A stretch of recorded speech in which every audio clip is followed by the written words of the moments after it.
হারানো জমি পুনরুদ্ধারে মরিয়া শান্তিরাম তীব্র গরম উপেক্ষা করে বলরামপুরে তুঙ্গে তৃণমূলের প্রচার। বিধানসভা নির্বাচনের দিনক্ষণ যত এগিয়ে আসছে, পুরুলিয়ার বলরামপুর বিধানসভা কেন্দ্রের রাজনৈতিক পারদ ততই চড়ছে। গত নির্বাচনে সামান্য ব্যবধানে হাতছাড়া হওয়া এই আসনটি এবার পুনর্দখল করতে কোমর বেঁধে নেমেছে ঘাসপুর শিবির। আর সেই লক্ষ্যেই দলের তুরুপের তাজ তথা তৃণমূল প্রার্থী শান্তিরাম মাহাতো এখন চষে বেড়াচ্ছেন গ্রামের পর গ্রাম। গতবারের হারের ক্ষত মুছে ফেলে এবার জয়ের মালা পড়তে মরিয়া শান্তিরাম বাবু। তাই চৈত্রের দাবদাহকেও কোনো বাধা বলে মনে করছেন না তিনি। ঘাম ঝরানো গরমের মধ্যে সকাল থেকে রাত পর্যন্ত কখনো পায়ে হেঁটে, আবার কখনো গাড়িতে চড়ে ভোটারদের দুয়ারে দুয়ারে পৌঁছে যাচ্ছেন তিনি। দলীয় কর্মীদের সাথে নিয়ে প্রচারের এই ঝোড়ো গতি বজায় রেখে ভোটারদের মন জয় করাই এখন তার প্রধান লক্ষ্য। তৃণমূল নেতৃত্বের ভরসা যে বৃথা নয় তা প্রমাণ করতে এলাকায় এলাকায় ছোট ছোট বৈঠক ও বুথ স্তরের কর্মীদের নিয়ে বৈঠক সারছেন তিনি। ভোটারদের বাড়িতে গিয়ে ব্যক্তিগত স্তরে জনসংযোগ করার পাশাপাশি সরকারের উন্নয়নমূলক কাজগুলি তুলে ধরছেন তৃণমূল প্রার্থী। মানুষ তো আজকে ছুটি কাটায় এবং ছুটির আমেজে মানুষ থাকে, সেই জন্য আমরা এই বিশেষ দিনে ছুটির আমেজের সাথে সাথে জনসংযোগের নেমেছি এবং জনসংযোগ করার কাজ চলছে।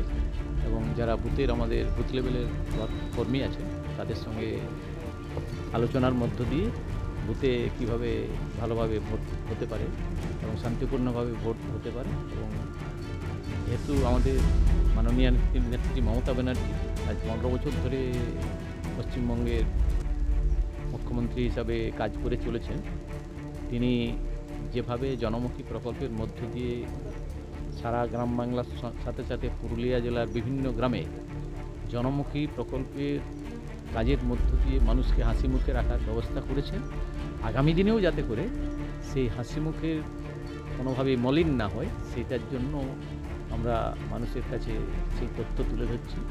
এবং 2011 সালের পূর্বেও সরকার ছিল কিন্তু তারা সেইভাবে মানুষকে ভালো রাখার জন্য যে একটা দায়িত্ব পালন করা দরকার সরকারের, সেটা কিন্তু তারা সেইভাবে পালন করেননি। যার ফলে মানুষের দুঃখ দুর্দশা যেভাবে ছিল, আজকে আমাদের মাননীয় নেত্রী মমতা ব্যানার্জি মুখ্যমন্ত্রী হওয়ার পরে তিনি কিন্তু মানুষের দুঃখ দুর্দশা বোঝানোর চেষ্টা করেছেন এবং মানুষ হাসি মুখে বসবাস করছে। এবং তার সাথে সাথে গ্রামের আর্থসামাজিক অবস্থার অনেক উন্নয়ন হয়েছে, আর্থিক পরিস্থিতি অনেক ভালো হয়েছে, পরিকাঠামোগত উন্নয়ন হয়েছে, যোগাযোগ ব্যবস্থা উন্নত হয়েছে। সব দিক দিয়ে একটা সার্বিক উন্নয়ন বাংলার বুকে তিনি তুলে ধরেছেন। এইটাই হচ্ছে মুখ্যমন্ত্রীর সবথেকে বড় বৈশিষ্ট্য, এটাই হচ্ছে তৃণমূল কংগ্রেস সরকারের সবথেকে বড় সাফল্য। সেই সাফল্য আমরা তুলে ধরতে আমাদের কর্মীদেরকে মানুষের সামনে তুলে ধরার জন্য বলছি এবং মানুষও সেটা শুনছেন, মনোযোগ দিয়ে শুনছেন। কেমন উৎসাহ দিচ্ছেন গ্রামগুলি? উৎসাহ তো ব্যাপকভাবেই আছে। গ্রামের মানুষের চাওয়া পাওয়ার কি ব্যাপারটা, কোন জিনিসটা মুখোমুখি হলেন? চাওয়া পাওয়ার কোনো মুখোমুখি হয়নি। চাওয়া পাওয়ার একটাই মুখোমুখি হচ্ছে যে কেন্দ্রীয় সরকারের যেহেতু বঞ্চনা আছে, বঞ্চনার ফলে আবাস যোজনার ক্ষেত্রে কিছু মানুষের হয়তো কিছু মানুষের বাড়ি হয়তো হয়নি, এখনও কিছু মানুষের বাড়ি হয়েছে।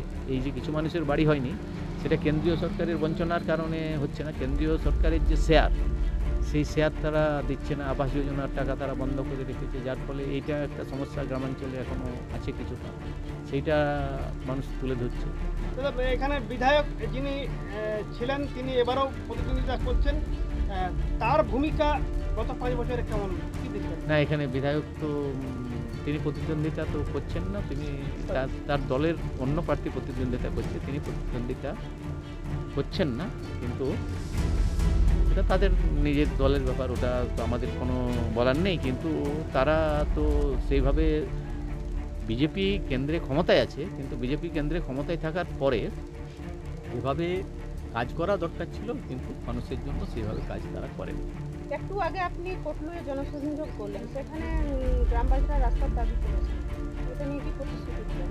প্রতিশ্রুতি দেওয়ার কোনো ইয়ে নেই। প্রতিশ্রুতি আমার ওটা আগে জানা ছিল না যে ওদের ওখানে রাস্তাটা নেই। আমি ওইটাই বলেছি যে আমরা যদি ইয়েতে আনা হতো তাহলে আমি নিশ্চয়ই রাস্তাটা আগেই হয়তো হয়ে যেত। আগামী দিনে রাস্তা হবে, রাস্তা হয়তো স্যাংশন তো হয়েছে বলছে। জেলা পরিষদের মেম্বার ওখানে ছিলেন, তিনি বলছেন যে এই রাস্তা স্যাংশন হয়েছে, অচিরেই কাজ শুরু হবে। বলরামপুর থেকে শেফালি মাহাতো রিপোর্ট, রূপসী বাংলা মিডিয়া। আপনারা দেখছেন রূপসী বাংলা মিডিয়া। এখন একটা ছোট্ট বিরতি, ফিরে আসছি বিরতির পর। পুরুলিয়ায় পাত্রপাত্রী যোগাযোগের একমাত্র বিশ্বস্ত প্রতিষ্ঠান বিবাহ পরিচয়। আপনার মনের মতো জীবনসঙ্গী খুঁজতে পাশে রয়েছে বিবাহ পরিচয়। তাই আর দেরি না করে আজই যোগাযোগ করুন বিবাহ পরিচয়। Municipality commercial complex, second floor, Chaibasa road, opposite PWD office, Purulia. Mobile নম্বর 9232440272। ফিরে এলাম বিরতির পর। আপনারা দেখছেন রূপসী বাংলা মিডিয়া।